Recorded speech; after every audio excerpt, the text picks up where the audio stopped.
Je voudrais commencer ce message par un petit témoignage pour l'introduire. Parce que les chrétiens que nous sommes, on a marqué une pause quant à notre relation avec le Seigneur.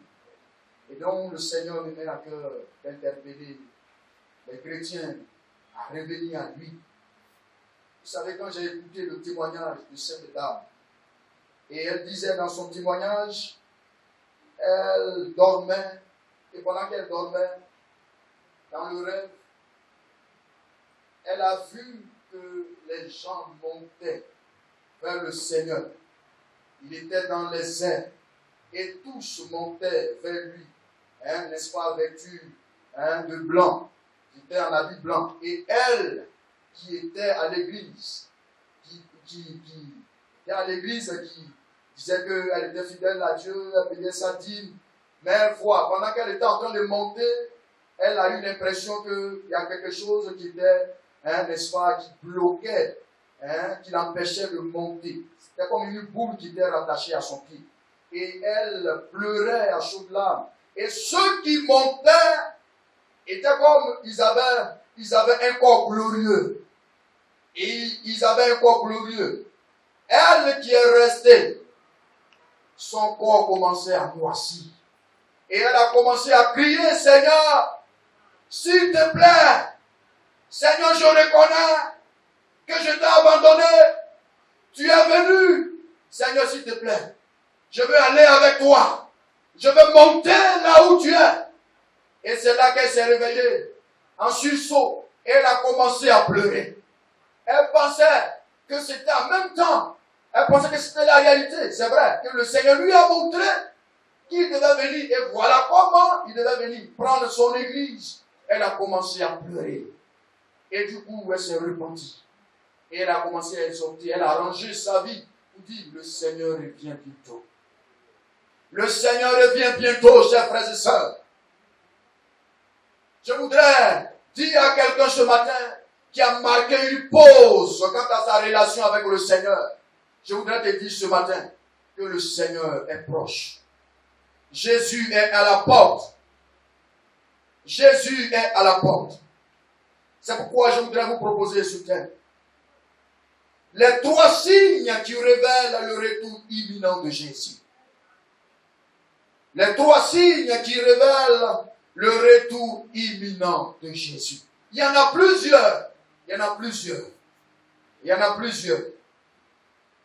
Mais si nous avons pris ces 3 signes, c'est parce que ces 3 signes-là se renforcent actuellement. Et nous les voyons actuellement s'accomplir. Et cela nous interpelle à nous, afin que nous puissions arranger nos vies. Alléluia. Nous allons prendre Matthieu chapitre 24, versets 6 à 8. Matthieu chapitre 24, verset 6. Verset 6 à 8. Si quelqu'un a trouvé, 6 à 8. Vous entendrez parler de guerre et de bruits de guerre. Gardez-vous d'être troublés, car il faut que ces choses arrivent. Mais ce ne sera pas encore la fin. Une nation se lèvera contre une nation et un royaume contre un royaume. Il y aura en divers lieux des famines, des tremblements de terre. Tout cela ne sera que le commencement des douleurs. Alors le premier signe imminent qui révèle, n'est-ce pas, le retour imminent de Jésus, le premier signe, c'est les turbulences dans le monde. Turbulences dans le monde. Parlant de turbulences dans le monde, je vais parler de l'augmentation des conflits, de guerres, des catastrophes naturelles et des troubles sociaux. Chers frères et sœurs, est un signe que le retour de Jésus est proche. Tout cela doit nous interpeller pour dire, Jésus est à la porte. Tout ceci doit nous interpeller, chers frères et sœurs, pour dire que Jésus est à la porte. Toutes ces choses, chers frères et sœurs, Christ l'avait prédit. de Pâques. Et nous voyons aujourd'hui ces choses. Nous voyons ces choses s'accomplir. Et tout ceci doit nous interpeller, nous les chrétiens. Pour dire, Christ avait prédit cela. Et que si ces choses arrivaient, c'est que son retour est imminent. Chers frères et sœurs, Dieu nous interpelle encore ce matin pour dire, il est à la porte. Il est à la porte. Il est à la porte. Rangeons notre vie. Rangeons notre vie. Est-ce que quelqu'un m'entend ce matin? Vous savez, je dis cela pour encourager, n'est-ce pas, ceux qui ont soif de la justice, ceux qui sont, n'est-ce pas, abattus, qui sont méprisés et qui ont tout perdu, qui sont encore au tourment, pour dire, Jésus-Christ viendra essuyer tes larmes. Ça ne sera pas éternel, cette souffrance. Il viendra et il prendra l'Église et des larmes seront essuiées. Également interpeller tous ceux qui vivent, n'est-ce pas, dans le péché. Pour dire, Christ viendra. Et comment tu iras à sa rencontre? C'est ça qui est important. C'est l'objectif. Alléluia. Celui qui a battu cesse de pleurer, car Christ revient bientôt pour essuyer tes larmes. Celui également qui est en train de vautrer dans le péché, je t'exhorte à la sanctification. Je t'exhorte à la sanctification, à une sainteté de vie. Que le Seigneur nous bénisse ce matin. Le deuxième signe, rapidement, 2 Timothée chapitre 3, versets 1 à 5. 2 Timothée chapitre 3, versets 1 à 5.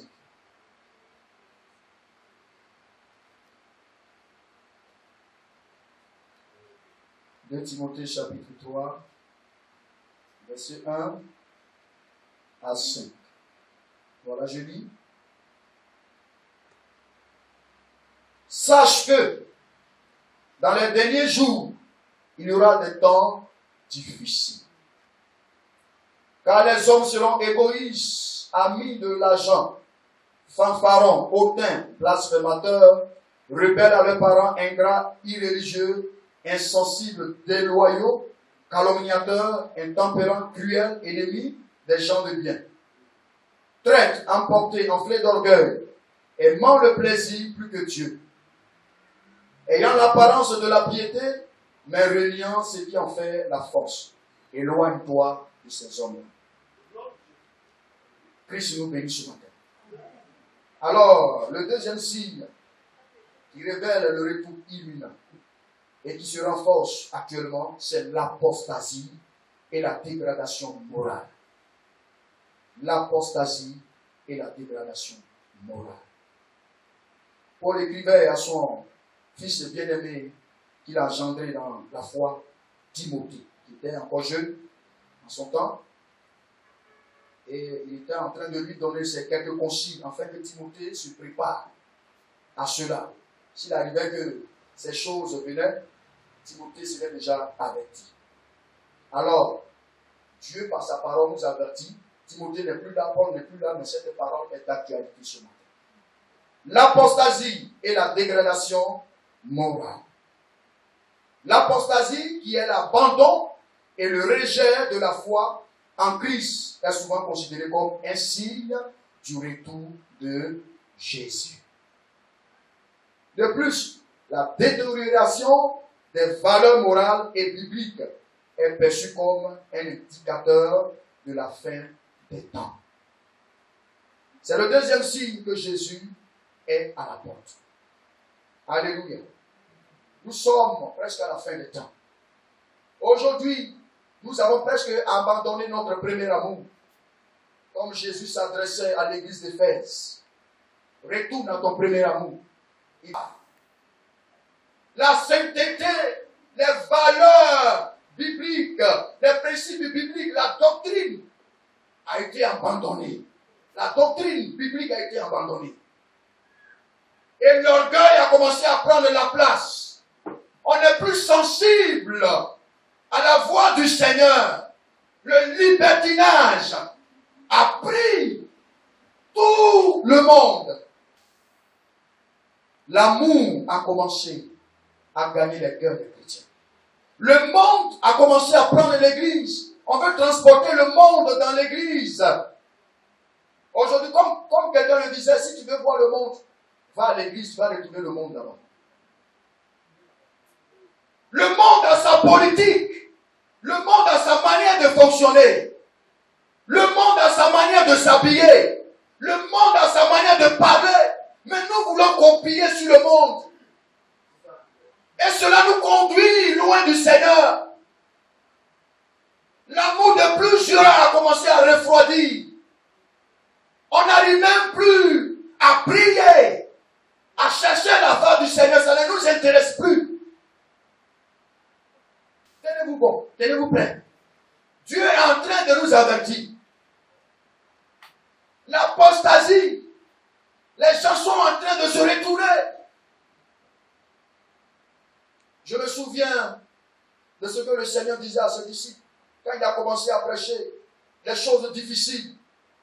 Les gens ont commencé à l'abandonner. Il dit, cette parole est difficile, qui peut la supporter? Et il a tourné les regards vers ses disciples. Pourquoi vous êtes encore là? Vous ne partez pas? Pierre, rempli du Saint-Esprit. Il dit, à qui irons-nous? Tu as la parole de la vie. À qui irons-nous? Les gens viennent au Seigneur parce qu'ils ont faim. Ils ne gagnent pas à manger.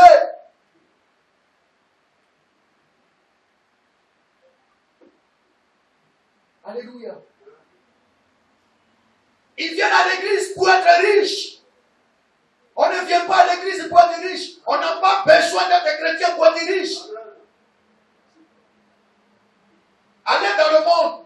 Ils sont riches. Mais nous venons au Seigneur. Nous venons dans la maison du Seigneur parce que on a retrouvé en Jésus ce que le monde ne peut pas nous donner. Et ce que le monde ne peut pas nous donner, c'est la vie éternelle. La vie en Jésus. C'est pour ça que nous sommes là. Pour la donner, pour dire Seigneur, merci pour cette vie que tu m'as donnée. Qu'est-ce que le monde peut nous donner? Je quitte le Seigneur pour aller dans le monde. Je cherche quoi?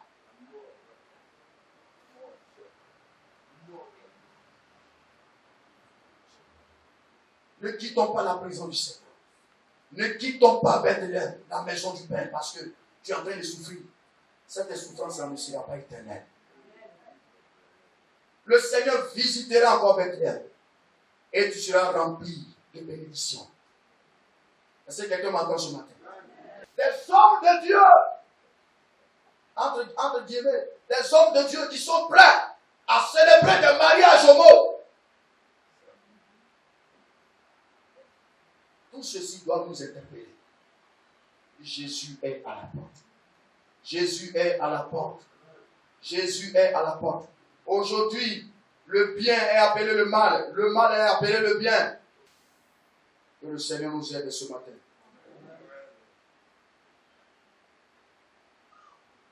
Troisièmement,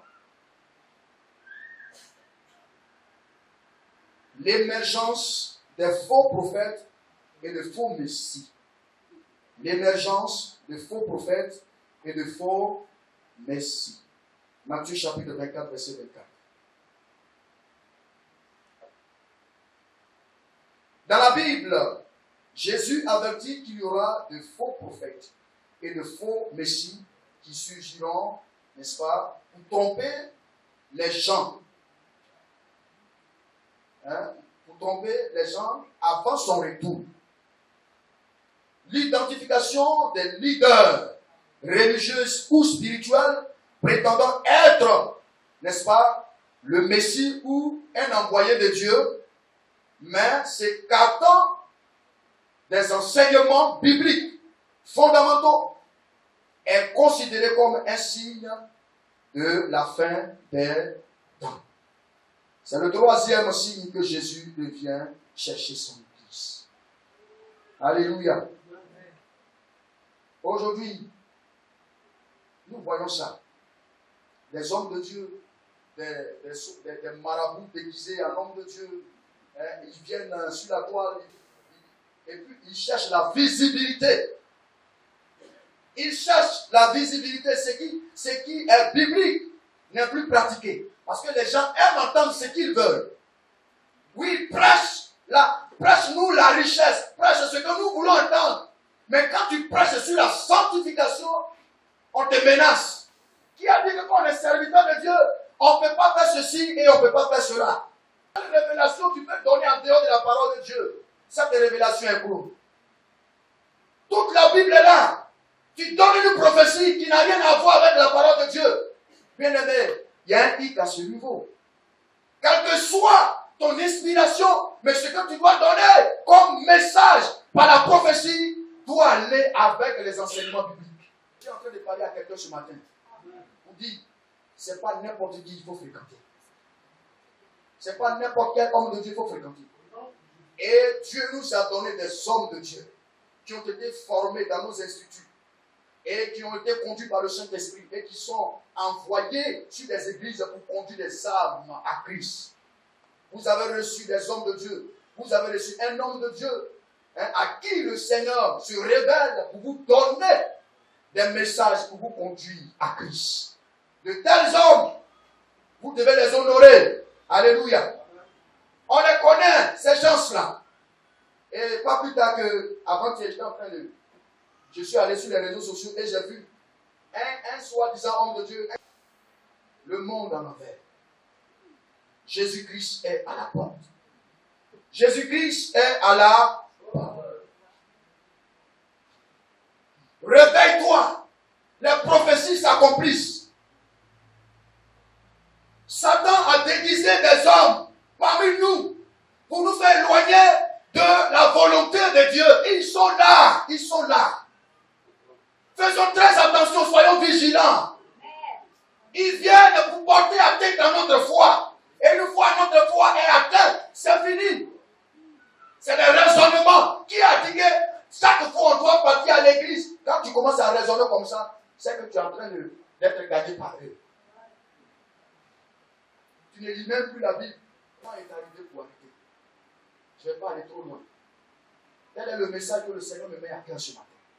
Il dit, son retour est imminent. Que chacun prenne conscience de sa vie, sa relation avec le Seigneur. L'un n'est plus à l'amusement. Les signes s'accomplissent. Les choses sont en train de se réaliser tel que le Seigneur l'a annoncé. Viens nous aider ce matin. Alors je voudrais demander à chacun de nous de rentrer en lui-même et d'analyser sa vie. Est-ce que la position que j'occupe en ce moment-là, est-ce que le Seigneur est d'accord? Est-ce que la vie que je mène, est-ce que le Seigneur est d'accord? Là où j'ai mis mon pied, est-ce que le Seigneur est d'accord? Est-ce que je suis dans la volonté et le plan de Dieu? Chacun va rentrer en lui-même et analyser ça. Prions ensemble. Voilà, je voudrais demander à toute l'Assemblée, s'il vous plaît. Seigneur, tu viens de nous enseigner. Tu as dit que vers la fin, les choses deviendront de plus en plus difficiles. Et c'est ce que nous constatons. Nous voyons ça aujourd'hui. Et tu viens encore de nous interpeller. Seigneur, que tu es à la porte. Et tous ces signes-là annoncent, Seigneur, très bientôt ton retour. Vous venez nous chercher.